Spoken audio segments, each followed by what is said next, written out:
సమస్య ఏంటంటే ఇద్దరు కరీంనగర్ కి సంబంధించిన నేతలు కాబట్టి అక్కడ సమస్య వచ్చింది. జనరల్ గా ఏ నాయకుడైనా ఎంత స్థాయికి పోయినా కూడా రీజనల్ ఫీలింగ్ అనేది కొంత ఉంటది. ఆ రీజనల్ ఇన్ఫ్లుయెన్స్ చేయాలనే ఫీలింగ్ కొంత ఉంటది. సో వాటి కారణంగా ఇద్దరు ఇబ్బంది పడ్డారు. 2 రోజులు కొంత రిజాల్వ్ అయినట్టు కనిపిస్తుంది. దానికి సంబంధించిన వార్తను చూద్దాం. ఈటల వర్సెస్ సంజయ్ పోరుకు ముగింపు. తెలంగాణ బీజేపీలో 3 జిల్లాల అధ్యక్షుల నియామకం ఇన్ని రోజులు పెండింగ్ లో ఉండే. కరీంనగర్, మేడ్చల్ ఈ జిల్లాలు కొంత పెండింగ్ లో ఉండే. వాళ్ళిద్దరు కొంత కలిసిపోయారు కాబట్టి, కలిసే రాజకీయాలు చేస్తున్నారు కాబట్టి ఈ రోజు బీఆర్ఎస్ కి, కాంగ్రెస్ కి నిద్ర పట్టట్లే. ఇద్దరు ముఖ్య నాయకులే. ఒకరేమో హిందుత్వాన్ని నరాలలో నింపుకొని హిందూ ధర్మం కోసం బ్రతికే నాయకులైతే, ఇంకొకరేమో బీసీ సామాజిక వర్గం యొక్క ఒక బలమైన నాయకుడు. రేపు బీజేపీ అధికారంలోకి వస్తే ఇద్దరు 2 కళ్ళ లెక్క ఉంటారు ప్రభుత్వానికి. అది మాత్రం చాలా స్పష్టంగా చెప్పగలం. తెలంగాణ బీజేపీలో ఈటల, బండి సంజయ్ మధ్య ఆధిపత్య పోరు ఇన్ని రోజులు. 2 వర్గాల పట్టుదల కారణంగా పెండింగ్ లో పడిన 3 జిల్లాల అధ్యక్షుల నియామకం జరిగింది. సుదీర్ఘ చర్చల అనంతరం కుదిరిన సయోధ్య. చర్చలు జరిగినాయి. ఢిల్లీ నుంచి పెద్ద మనుషులు వచ్చిర్రు, ఇద్దరి కోసం పెట్టి మాట్లాడిర్రు, ఇద్దరు సమస్యలను చెప్పుకున్నారు. మరి కొంతమంది ఏమంటారు అంటే ఈటల రాజేందర్ని కేంద్ర మంత్రిగా చేసే అవకాశం కూడా ఉంది అనేది కొంతమంది వర్షన్. అలాగే బండి సంజయ్ని మళ్ళీ అధ్యక్షుని చేస్తారా అనే వర్షన్ కొంతమంది చెప్తున్నారు. మరి అది ఏం జరుగుతుంది ఇంటర్నల్ గా చర్చ అయితే నడుస్తున్నట్టు మనకు చాలా స్పష్టంగా అర్థమవుతుంది. ఎందుకంటే ఎన్నికలు ఇంకో 2-2.5 సంవత్సరాల కంటే ఎక్కువ లేవు. సో బండి సంజయ్ లాంటి దూకుడున్న వ్యక్తి మళ్ళీ అధ్యక్ష పదవిని చేపడితే కొంత అధికారంలోకి వచ్చే అవకాశం ఉంటుంది. లేదా హంగ అసెంబ్లీ వచ్చినా కూడా చక్రం తిప్పే అవకాశం ఉంటుంది. సో మరి రాజకీయాలు ఎటు తిరుగుతాయి అనేది వేచి చూడాల్సిన అవసరం అయితే ఉంది.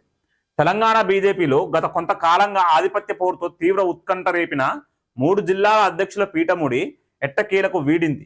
పార్టీ కీలక నేతలు ఈటల రాజేందర్, బండి సంజయ్ వర్గాల నడుమ పట్టుదల కారణంగా పెండింగ్ లో పడిన కరీంనగర్, వికారాబాద్, మేడ్చల్ అర్బన్ ఏరియా జిల్లాల అధ్యక్షుల స్థానాలను భర్తీ చేస్తూ బీజేపీ రాష్ట్ర అధ్యక్షుడు రామచందర్ రావు అధికారిక ఉత్తర్వులు జారీ చేశారు. అధికారికంగా నేను వాళ్ళ పేర్లు కూడా చెప్పడం జరిగింది. ఆ లిస్టు కూడా ఇవ్వడం జరిగింది. ఇరు వర్గాల ముఖ్య నేతల మధ్య సుదీర్ఘంగా సాగిన చర్చల అనంతరం సయోధ్య కుదరడంతో కరీంనగర్ జిల్లా బీజేపీ అధ్యక్షుడిగా సాయి మల్లేశం, వికారాబాద్ జిల్లా అధ్యక్షుడిగా యు రమేష్, అలాగే మేడ్చల్ అర్బన్ జిల్లా అధ్యక్షుడిగా గిరివర్ధన్ రెడ్డిలను ఎంపిక చేశారు. అన్ని వర్గాలకు ఆమోదయోగ్యమైన అభ్యర్థులకే పగ్గాలు అప్పగిస్తూ రాష్ట్ర నాయకత్వం ఈ కీలక నిర్ణయం తీసుకోవడంతో బీజేపీ శ్రేణుల్లో జోష్ నెలకొంది. ఇది మాత్రం వాస్తవం అండి. ఎందుకనంటే కొంత ఇంటర్నల్ ఫైట్ కొంత ఇబ్బంది పెట్టింది. ఎందుకంటే ఇద్దరు బలమైన నాయకులు, ఇద్దరు కరీంనగర్ నుంచి ఉన్నప్పటికీ ఈటల రాజేందర్ తెలంగాణ ఉద్యమంలో చాలా కీలక భూమిక పోషించారు. కేసీఆర్ తర్వాత టిఆర్ఎస్ కి ఇంకో కన్నెవరైనా ఉన్నారా అంటే ఈటల రాజేందర్. అసెంబ్లీలో కిరణ్ కుమార్ రెడ్డి, రాజశేఖర్ రెడ్డి లాంటి ముఖ్య నాయకులని, సమర్థవంతమైన ముఖ్యమంత్రులని చాలా బలంగా ఎదుర్కొన్న వ్యక్తి ఈటల రాజేందర్. ఆనాడన్నాడు కిరణ్ కుమార్ రెడ్డి, తెలంగాణకి రూపాయి కూడా ఇయ్యం, ఏం చేసుకుంటావో చేసుకో అంటే ఏం జరిగింది? తెలంగాణ ఏర్పడ్డది. అట్లా కొట్లాడిన వ్యక్తి, బలంగా కొట్లాడిన వ్యక్తి వాళ్ళు ఈటల రాజేందర్. ఉద్యమ టైంలా పొద్దున 8 ఇంట్ల నుంచి బయటికి వెళ్తే రాత్రి 2-3 ఇంటికి పోయేదంట. అన్నం తిన్నారో, అటుకులు తిన్నారో, తెలంగాణ పోరు కోసం, తెలంగాణ ఉద్యమం కోసం ప్రాణాలను పరంగా పెట్టి కొట్లాడారు. కానీ తెలంగాణ వచ్చిన తర్వాత ఎవరినైతే నమ్మినమో నమ్మినోళ్ళే కసాయిలయ్యి గొంతులు కోసిరు తెలంగాణ ప్రజలై, తెలంగాణ ఉద్యమకారులు.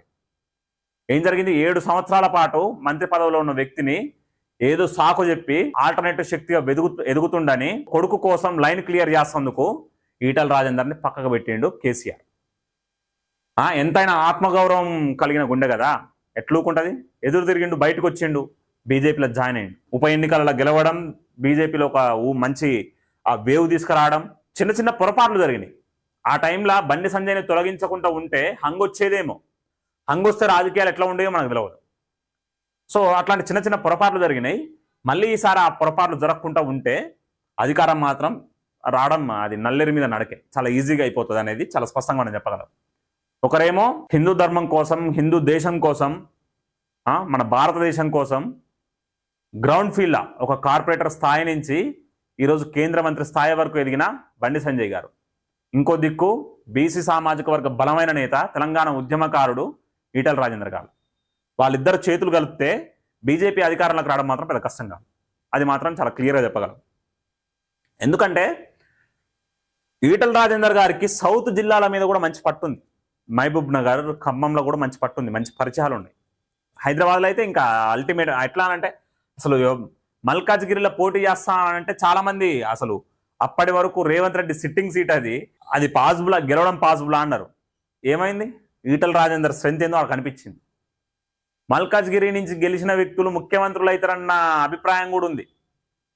అయితేనేమో ముఖ్యమైన పదవులలో ఉంటారు, లేకపోతే ముఖ్యమంత్రులు కూడా అవుతారన్న అభిప్రాయం ఉంది. సో అది మరి ఏం జరుగుతుందో చూడాలి రానున్న రోజులల్లో.